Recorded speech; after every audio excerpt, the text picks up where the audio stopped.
mag-explore tayo dito. Ayan, yung mga tanim ko ngayon sobrang dami na.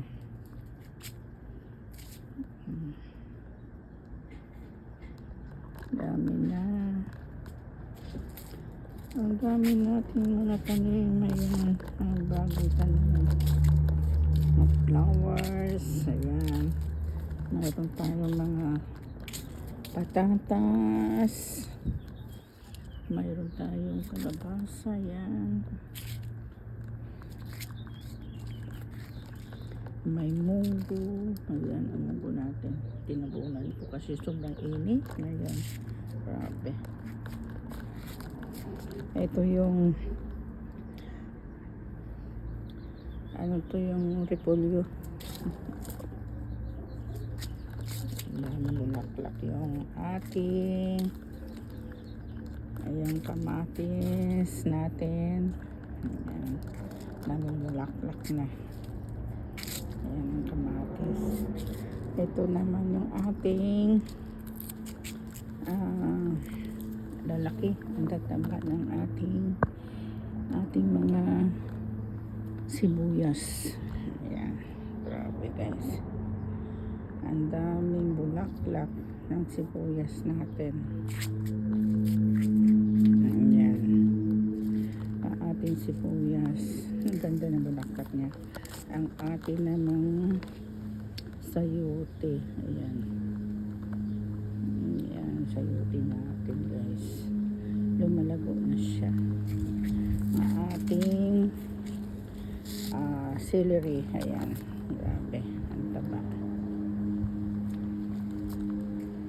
Ayan, tapos tomates ulit. Ayan, okra. Ito yung ating gabi. Ayan, nagtatago yung ating gabi.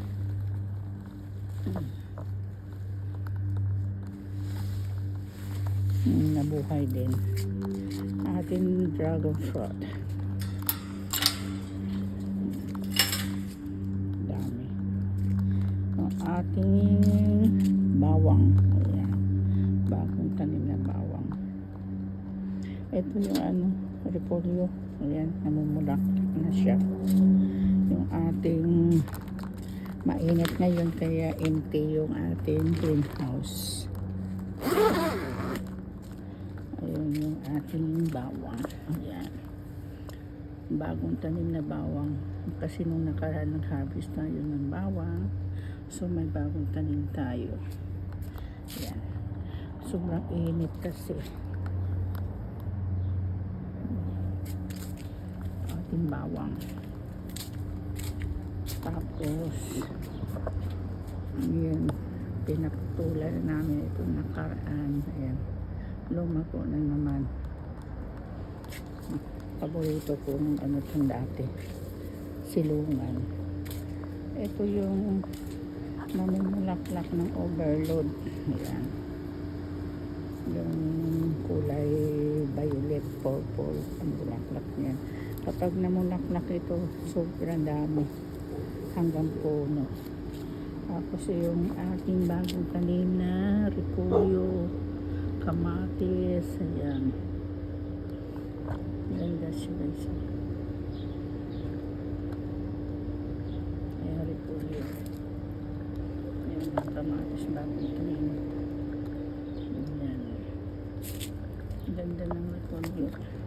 Mayroon din tayo sibuyas dito. Ito sa likod natin.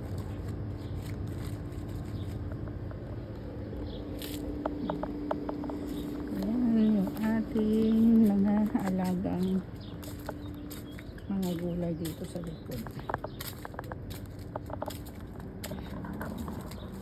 Sobrang init na ito. Ayan, grabe ang init.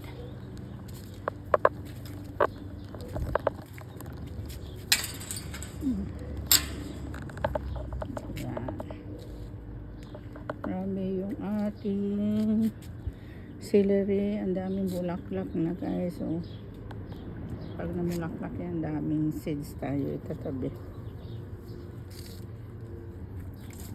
Ang ating luya, ayan,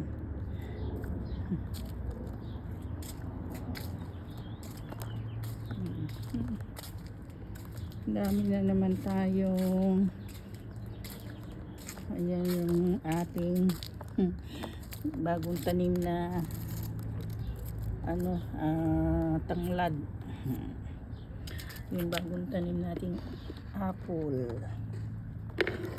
Ayan, bagong tanim. Yung ating aloe vera, taba.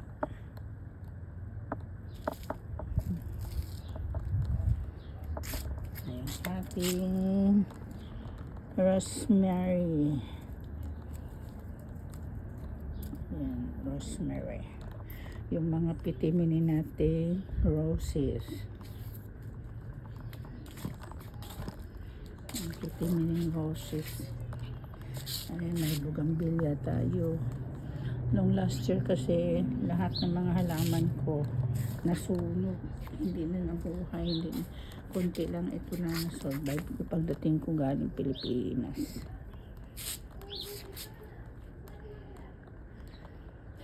Overload ang ating seeds plant. Ayan, ang ating mga hanging plant. Ayan, ang overload na sa bulaklak ng ating hanging plant.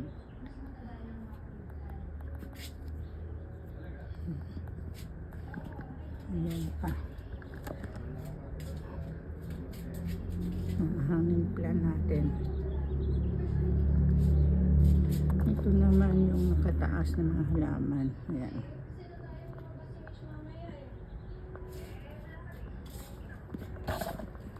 Hanging plant. Ayan, nakahangin sila.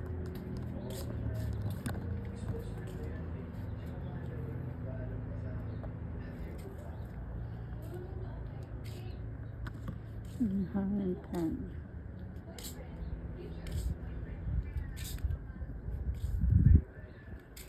Ayan.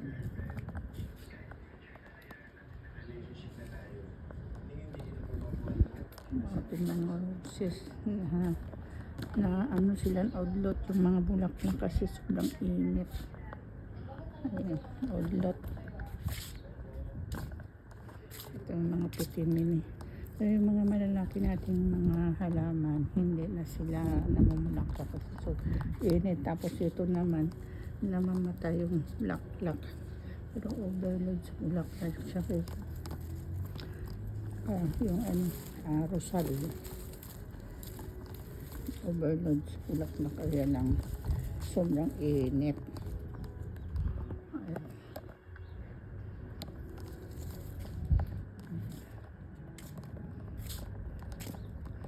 Sobrang init kaya wala na, punta tayo sa labas.